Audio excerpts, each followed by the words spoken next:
Welcome back my dear students. एक बार फिर से हम लोग व्यतिकरण को आगे विस्तार देंगे।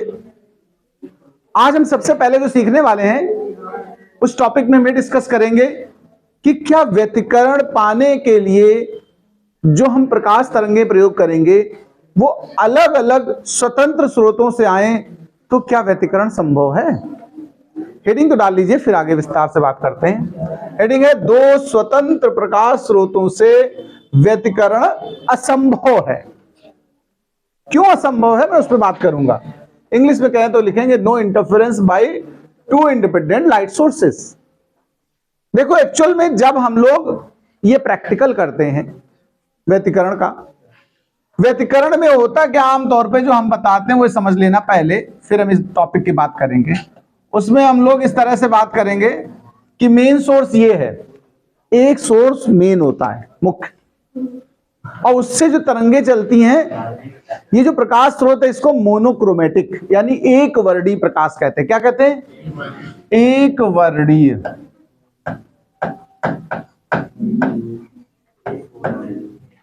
एक वर्ण, एक रंग का। यहां प्रकाश में रंग से भाव हमारा तरंग दैर्घ्य से होता है। किससे? लैम्डा से।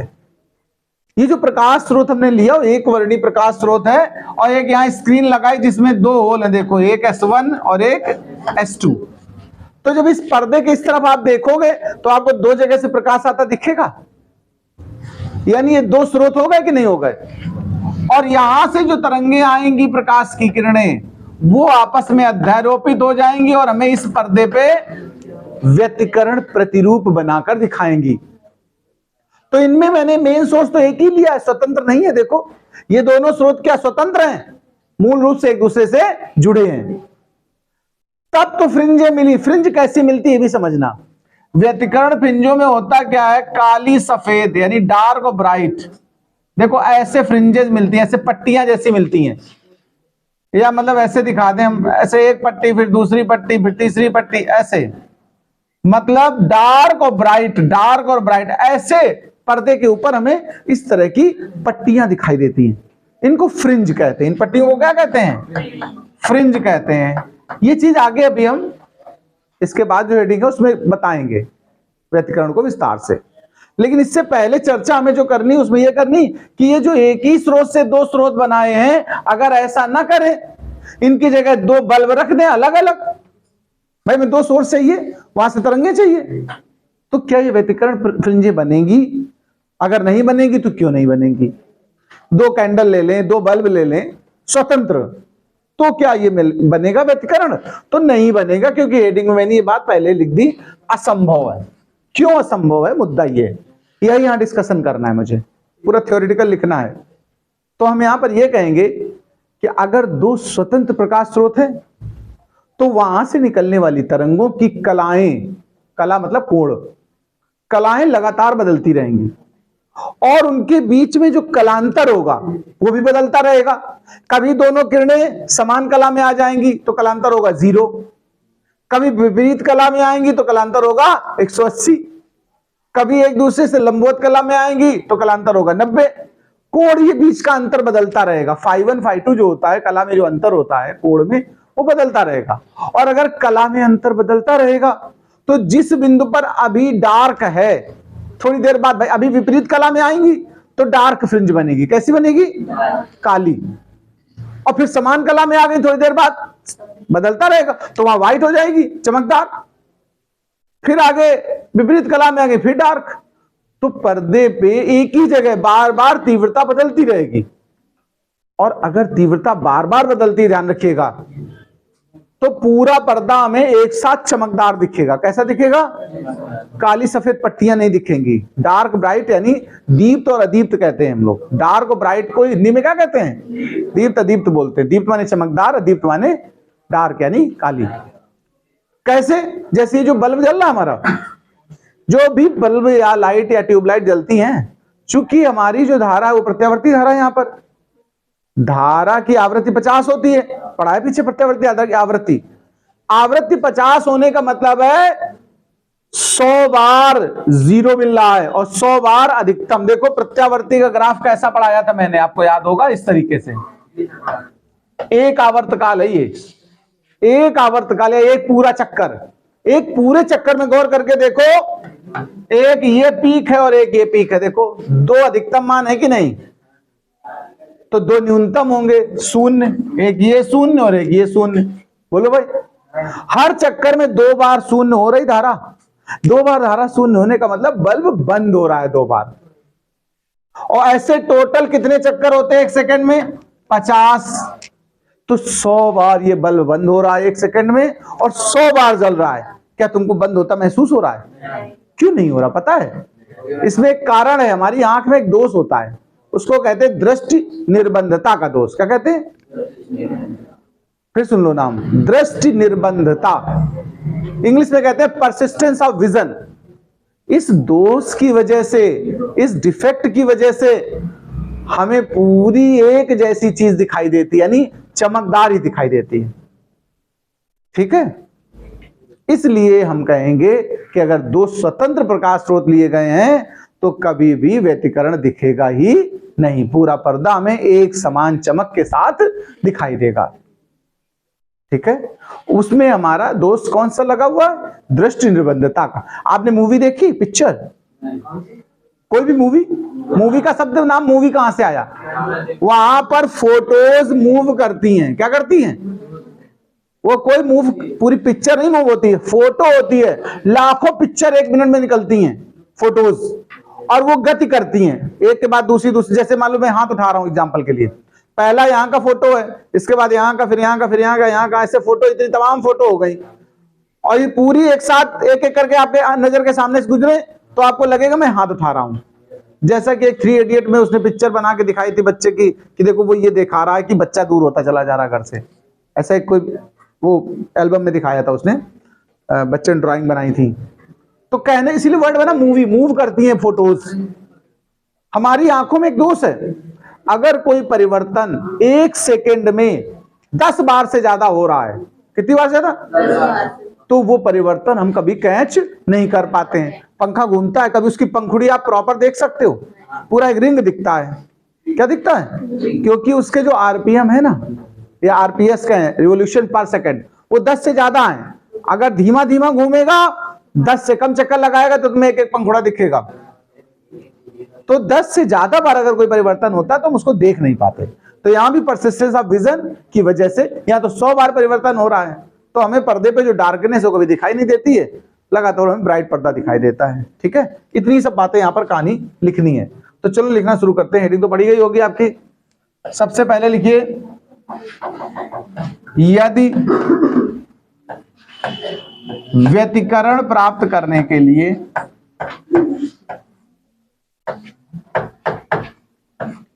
व्यतिकरण प्राप्त करने के लिए व्यतिकारी पुंज का मतलब जो किरणें आपस में आकर के मिलेंगी दो। यदि व्यतिकरण प्राप्त करने के लिए व्यतिकारी पुंज दो भिन्न स्वतंत्र स्रोतों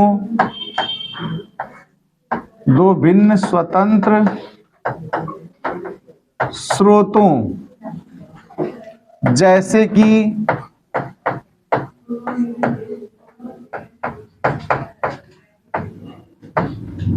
दो मोमबत्ती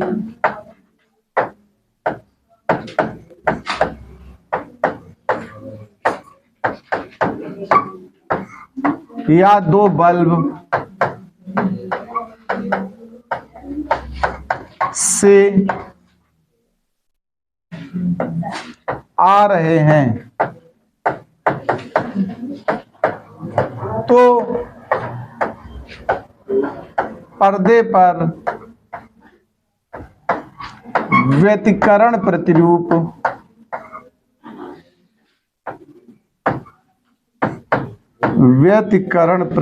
नहीं बनता है।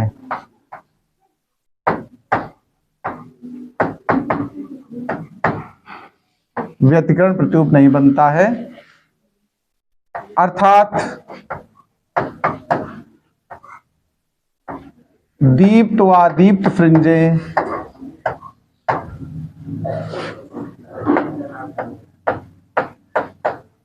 अदीप्त फ्रिंजें नहीं प्राप्त होती हैं।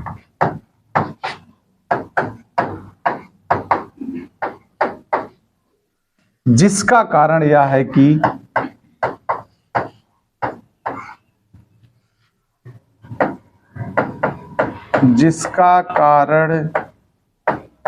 है कि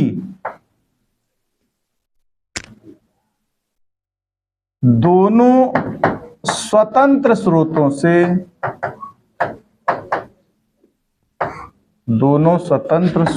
से आने वाली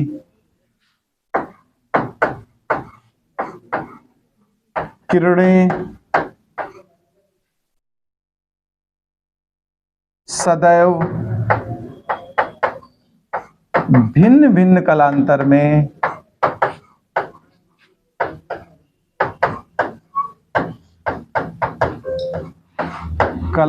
में अध्यारोपित होती हैं।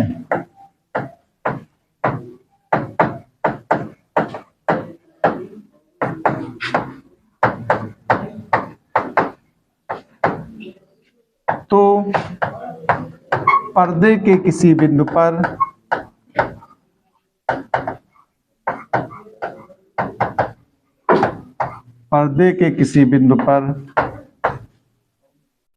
एक समय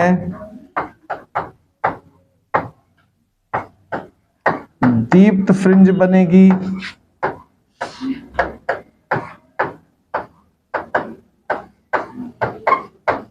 जबकि दूसरे ही क्षण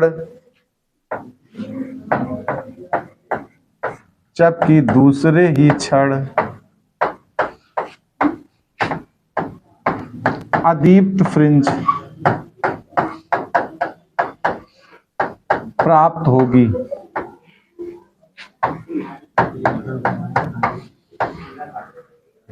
दृष्टि निर्बंधता के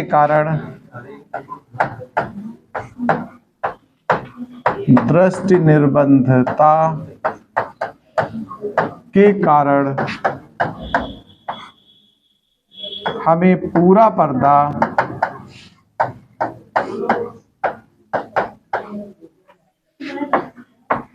समान दीप्त के साथ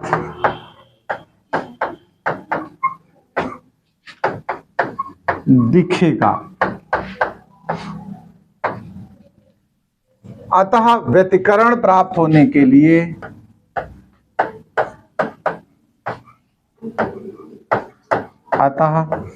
व्यतिकरण प्रतिरूप प्राप्त होने के लिए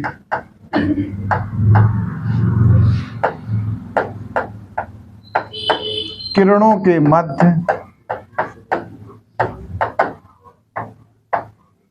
सदैव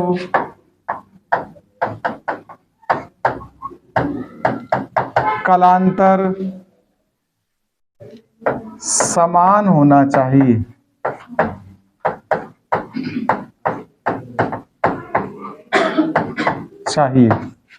ऐसा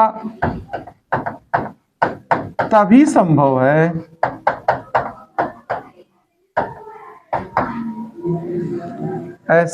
संभव है जब हम एक मुख्य स्रोत से दो भिन्न स्रोत प्राप्त करें।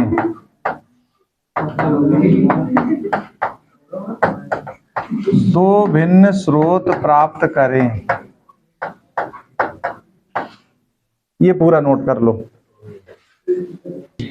अब देखिए, आप इतना तो जान ही गए कि अगर दो स्वतंत्र प्रकाश स्रोत हैं तो उनसे जो किरणें आएंगी, किरण पुंज आएंगे, उनकी कलाएं भिन्न भिन्न होंगी और लगातार बदलती रहती हैं।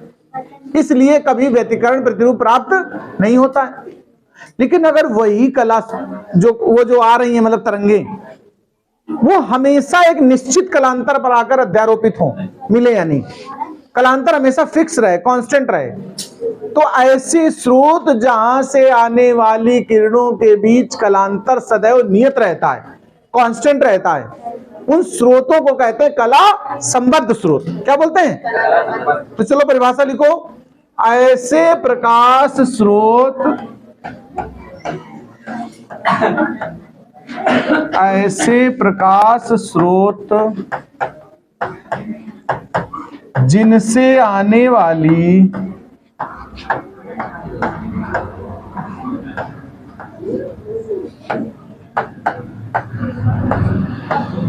प्रकाश तरंगों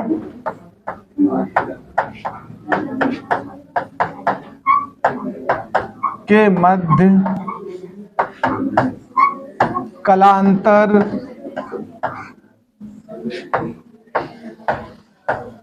सदैव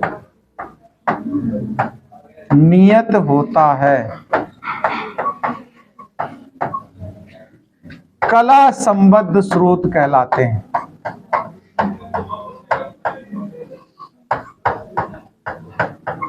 कला संबद्ध स्रोत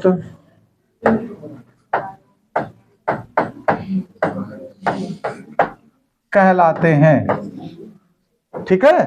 और व्यतिकरण के लिए ये सबसे इसेंशियल कंडीशन, इसेंशियल माने सबसे जरूरी शर्त है। तो लिख लेना व्यतिकरण के लिए या व्यतिकरण प्राप्त होने के लिए, व्यतिकरण प्राप्त होने के लिए यह सबसे जरूरी शर्त है। यह आवश्यक लिख दो, आवश्यक शर्त है, नोट कर लो। देखिए अब हम बात करते हैं, यंग ने एक डबल स्लिट बना करके एक प्रयोग किया है। हिंदी में कहते हैं यंग का द्विक रेखा छिद्र प्रयोग, इंग्लिश में कहेंगे यंग डबल स्लिट एक्सपेरिमेंट। उसकी सहायता से यंग ने व्यतिकरण प्रतिरूप पर्दे पर प्राप्त किया। इसको प्रॉपर समझिए, इंपॉर्टेंट टॉपिक है।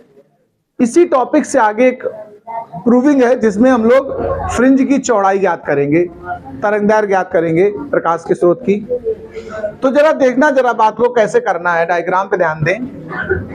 मैंने बोला था एक मेन सोर्स होगा, देखो याद है, अभी बताया था एक मेन स्रोत होगा। ये मेन स्रोत है, ध्यान से समझते जाना है। ये मेन सोर्स एस है, यहां से प्रकाश तरंगे निकलेंगी आगे, और आगे निकल करके हमने एक दूसरा पर्दा यहां पर लगा दिया है। मान लो इस पर्दे का नाम के हो गया, इसका एल हो गया। इस एल पर्दे पर ध्यान रखना, दो जगह पर छिद्र बनाएंगे हम लोग, ध्यान देना प्लीज। यहां पर एक छिद्र बनाएंगे हम लोग जिसका नाम S1 कह देंगे, और एक यहां पर कहेंगे S2। गौर से देखना, इस S से इधर की दूरी और इधर की दूरी बराबर होनी चाहिए, इस तरह सेट किया जाएगा। स्क्रीन माने पर्दा है, यानी प्रकाश केवल इन छिद्रों से ही उस तरफ निकल पाएगा, बाद बाकी कहीं से नहीं निकल पाएगा। तो उस तरफ जो ऑब्जर्वर अगर देखना चाहे तो उसको दो स्रोत दिख रहे हैं कि नहीं दिख रहे हैं, बताओ। उसको लग रहा है यहां से प्रकाश आ रहा है और यहां से आ रहा है। भाई अपने घर में आप कमरे में एक बढ़िया डार्क पर्दा लगाओ, पूरी दीवार में एक तरफ बल्ब लगा दो और उस पर्दे में दो छेद कर दो, और दूसरी तरफ कमरे में आप बैठ के देखो तो आपको दो जगह से प्रकाश आता दिखेगा, दो झरोखे जैसे महसूस होंगे। इनसे जो प्रकाश आगे बढ़ेगा उससे एक व्यतिकरण प्रतिरूप यहां प्राप्त होगा अगले पर्दे पर। हमने नाम दे दिया KLM, इस पर्दे का नाम क्या कह दिया, M। यहां से जो प्रकाश तरंगें चलेंगी, देखो ध्यान देना, इस वाले स्रोत से और इस वाले स्रोत से, वो आकर किसी बिंदु P पर मिलेंगी। उस पर्दे का नाम M है और इस बिंदु का नाम P है। ये जो मिलेंगी आकर के, ध्यान रखिएगा, ये ऐसा नहीं कि इसी जगह पे मिलेंगी, यहां से हजारों तरंगें निकलती हैं, यहां से भी हजारों निकलेंगी। जैसे ये दो यहां मिल गई तो एक फ्रिंज बनेगी, फिर यहां मिल गई तो एक फ्रिंज, ऐसे बनती चली जाएंगी। ये डायग्राम, इसकी सहायता से हम एक फार्मूला डेवलप करेंगे, लेकिन उससे उपरांत, उससे पहले यानी हम जो डबल स्लिट वाली बात कर रहे हैं, ये दोनों स्लिट बनानी है, तो इसके लिए यंग का जो प्रयोग है वो इस तरीके से बनेगा, देखना जरा। मेन सोर्स ये है, ये S1 S2 है। अब सुनिए जरा ध्यान से, यहां ये देखो बिंदु स्रोत है। बिंदु स्रोत के लिए मैंने तरंगाग्र पढ़ाया था, गोलीय तरंगाग्र होता है, याद है किसी को? तो ये बिंदु स्रोत, ये बिंदु स्रोत, तो यहां से जो तरंगे निकलेंगी वो कैसी बनाएंगी तरंगाग्र? गोलीय। कैसा बनाएंगी? देखो ये गोलीय तरंगाग्र हम बना रहे हैं, ये देखो ऐसे ऐसे इसके भी बनाओगे आप। कलर बदल दें क्या? कलर चेंज कर देते हैं इसका। देखो यहां से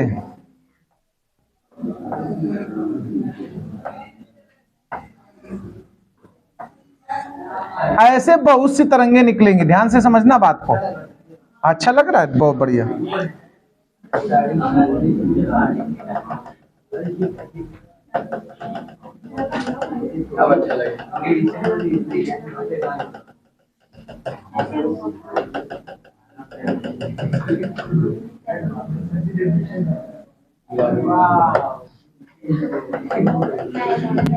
सुनना ध्यान से, मैं समझा दूंगा पूरी बात।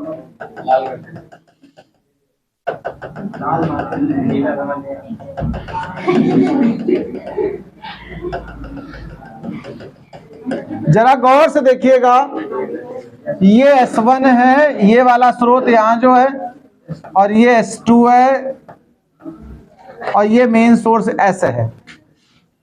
यहां से भी गोली तरंगे निकलेंगे कि नहीं बताओ?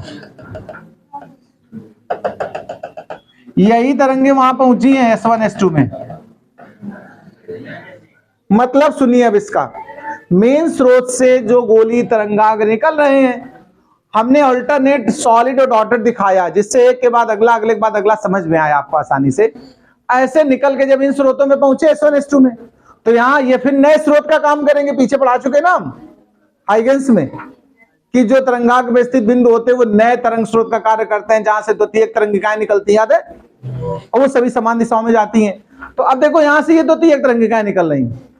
यहां पर गौर ये करिएगा ध्यान से, हमने देखो इस स्रोत से जो तरंगे निकली हैं उनको येलो और ग्रीन से दर्शाया है।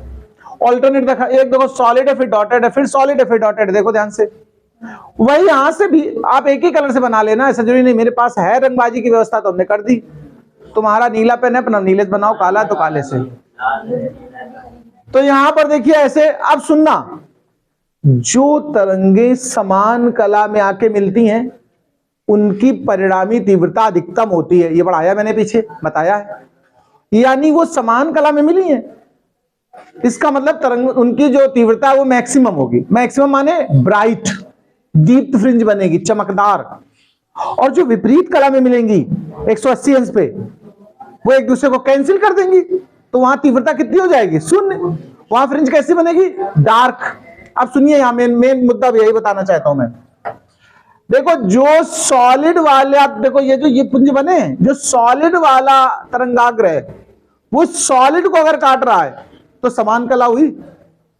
डॉटेड वाला डॉटेड को जहां काटेगा वहां भी समान कला है। लेकिन जहां सॉलिड वाला डॉटेड को काट रहा हो वहां कला कैसी है? विपरीत। कैसी है? आप ध्यान से देखना, मैं दिखा रहा हूं। ये देखो दोनों सॉलिड आपस में काट रहे हैं इस जगह पर कि नहीं बताओ? देखो, इसके अलावा सॉलिड दोनों का, या दोनों डॉटेड यहां काट रहे हैं। देखो ये दोनों डॉटेड काट रहे हैं आपस में, ये दोनों सॉलिड आपस में काट रहे हैं। देखो ध्यान से ढूंढो, ये डॉटेड आपस में काट रहे हैं, ये सॉलिड आपस में काट रहे हैं। देखो जो सॉलिड डॉटेड काटे उनसे जाने वाली एक रेखा ऐसे बढ़ाओगे आगे। देखो इधर थोड़ी दूर पे एक पर्दा लगा दो। क्या लगा दो? एक स्क्रीन, जिस पर व्यतिकरण हम प्राप्त कर रहे हैं। देखो इस पर्दे पे हम पा रहे हैं। तो जो ये समान कला से होकर यहां प्रकाश पहुंचेगा, ये कैसी फ्रिंज बनाएगा? ब्राइट। कैसी बनाएगा? ब्राइट फ्रिंज बनाएगा, यानी दीप्त फ्रिंज बनेगी। सुनना मेरी बात को ध्यान से, जो एक जैसी तरंगों के जहां कटान बिंदु है वहां से जो प्रकाश पार होगा, यानी वो समान कला में गया है, तो उससे परिणामी जो फ्रिंज बनेगी उसको क्या कहेंगे? ब्राइट। अब देखो हम विपरीत कला वाले बिट कुछ ढूंढ के दिखाते हैं आपको। जैसे एक डॉटेड है, एक सॉलिड आपस में काट रही हो। देखो यहां देखो ध्यान से, ये देखो इस सॉलिड को नीला वाला डॉटेड काट रहा है कि नहीं? फिर इसके बाद देखो कहीं सॉलिड डॉटेड काट रहा हो, ये देखो काट रहा है, देखो। फिर कहीं सॉलिड और डॉटेड एक दूसरे को काट रहे हो, सॉलिड और डॉटेड, वहां मिलाना है तुम्हें इसको, ठीक। इस जगह देखो सॉलिड और डॉटेड काट रहा है कि नहीं कट रहा है। यहां भी सॉलिड डॉटेड, देखो यहां से जो निकल के जाएगी वो कैसी बनाएगी, डार्क फ्रिंज बनाएगी। कैसी बनाएगी, ऐसे आप जितनी मिल पाए आपको, जैसे हमने 2 दिखाई है, आप और भी दिखाते हैं। जैसे ये देखो सॉलिड सॉलिड को, डॉटेड डॉटेड को, सॉलिड और डॉटेड, देखो ये मिल रहा आपको, देखो। तो यहां से जो मिलेगा ये भी ब्राइट फ्रिंज होगी। कैसी होगी, ब्राइट फ्रिंज होगी। ऐसे सुन लो, एक और डार्क दिखा देते कहीं। जैसे उदाहरण के लिए यहां देखो ये बिंदु देखो, एक डॉट वाली लाइन और एक सॉलिड वाली। यहां पर देखो एक डॉटेड सॉलिड है, तो यहां से जो बनेगी जाकर के वो कैसी बनेगी, जाके डार्क। ऐसे आप कितनी भी दिखा देना, 4 5 6 दिखा देना पर्दे पे, यहां पर एक्चुअल में अल्टरनेट होती हैं। ऐसे दिखाना भी कि एक ब्राइट एक डार्क, एक ब्राइट, ऐसे बनती हैं वास्तव में। तो ये जो बना सिस्टम, ये यंग का द्विरेखा चित्र प्रयोग है, क्योंकि ये 2 रेखा चित्र S1 और S2 है। ये S1 है, साफ साफ लिख दें यहाँ S1 और S2। देखो ये हमारा S1 है और ये S2 है, और ये मेन सोर्स S है। इस डायग्राम को बनाओ, पहले तो बनाओ इसको। अब देखो इसमें लिखना क्या है, और एक चीज दिखा देना यहाँ लास्ट में, इस जगह दिखा देना जो फ्रिंज पैटर्न आता है। देखो एक ब्राइट फ्रिंज होगी, इसके बगल में एक डार्क, फिर उसके बगल में एक ब्राइट, फिर उसके बगल में डार्क। ऐसे इसको फ्रिंज पैटर्न या फ्रिंज प्रतिरूप कहते हैं। हिंदी में भी फ्रिंज नाम है, इंग्लिश में फ्रिंज है, प्रतिरूप। ऐसे इस पर्दे पे मिलेंगी फ्रिंजें। अब सुनिए इसमें लिखना क्या है, देखो हम लिखाते हैं, जब एक ही प्रकाश स्रोत से निकलने वाले एक वर्णी प्रकाश, ये इसके अंतर्गत लिखना है, एक वर्णी प्रकाश को पर्दे की सहायता से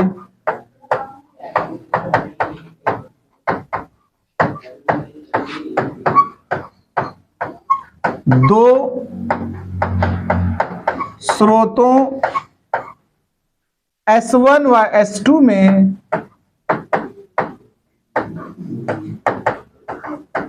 विभाजित किया जाता है,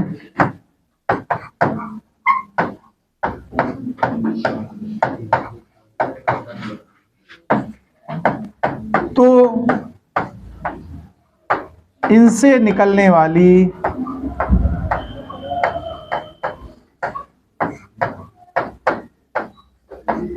किरणें कला संबद्ध होती हैं। किरणें कला संबद्ध होती हैं,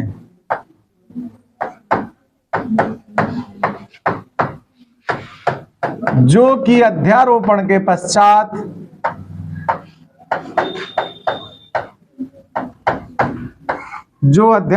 पश्चात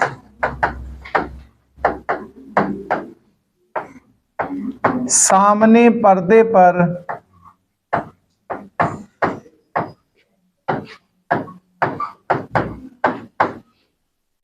क्रमशः दीप्त व अदीप्त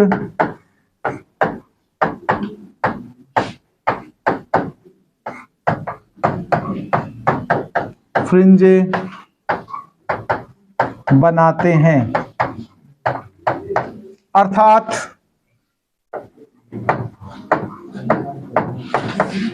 जब समान कला में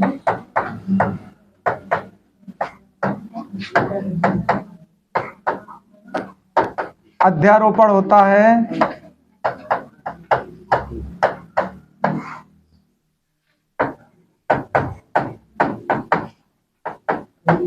तो अधिकतम तीव्रता प्राप्त होती है।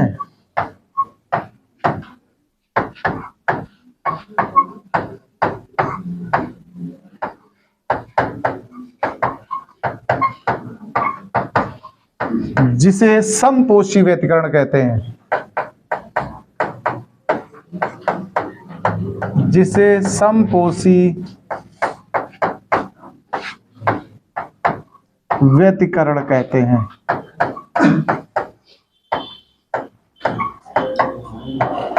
जबकि यदि विपरीत कला में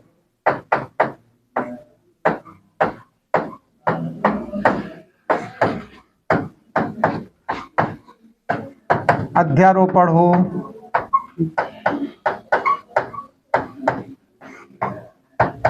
तो मिलने वाली फ्रिंज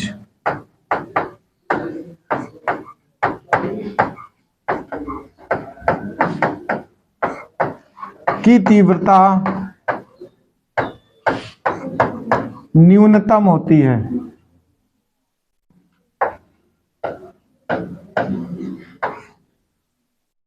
न्यूनतम होती है, जिसे विनाशी व्यतिकरण कहते हैं।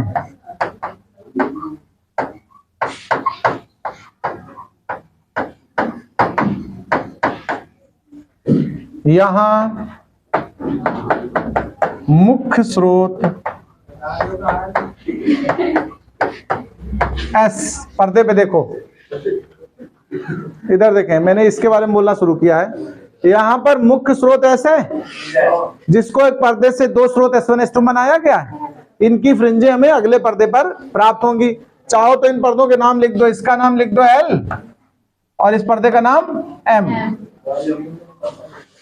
तो लिखिए यहां मुख्य स्रोत S को L पर्दे के द्वारा S1 व S2 के रूप में प्राप्त किया गया है।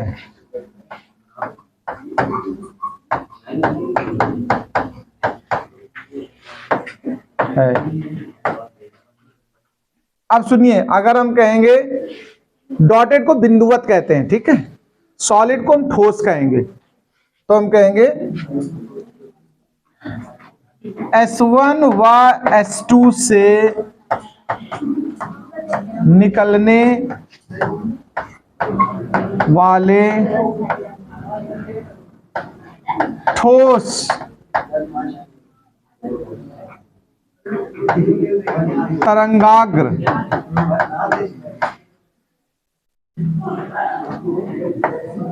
व निकलने वाले ठोस तरंगाग्र व बिंदु तरंगाग्र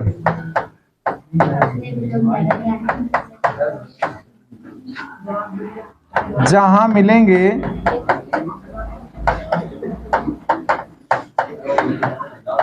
वे अदीप्त फ्रिंज बनाएंगे।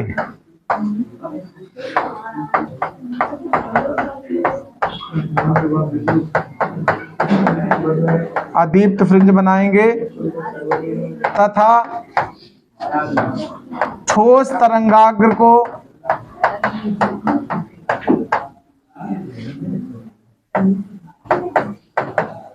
ठोस तरंगाग्र जहां काटेगा या बिंदु तरंगाग्र को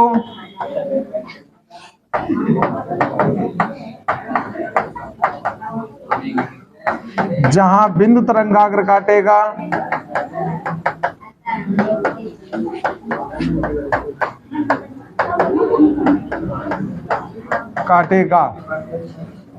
वहां अदीप्त फ्रिंज प्राप्त होगी। नहीं, ठोस ठोस को और सॉलिड सॉलिड को काटेगा, वहां दीप्त फ्रिंज प्राप्त होगी।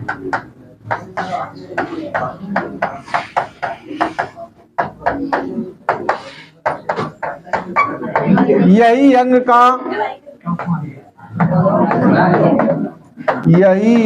का द्विक रेखा छिद्र प्रयोग है। द्विक रेखा छिद्र प्रयोग है। नोट कर लीजिए जो समझाया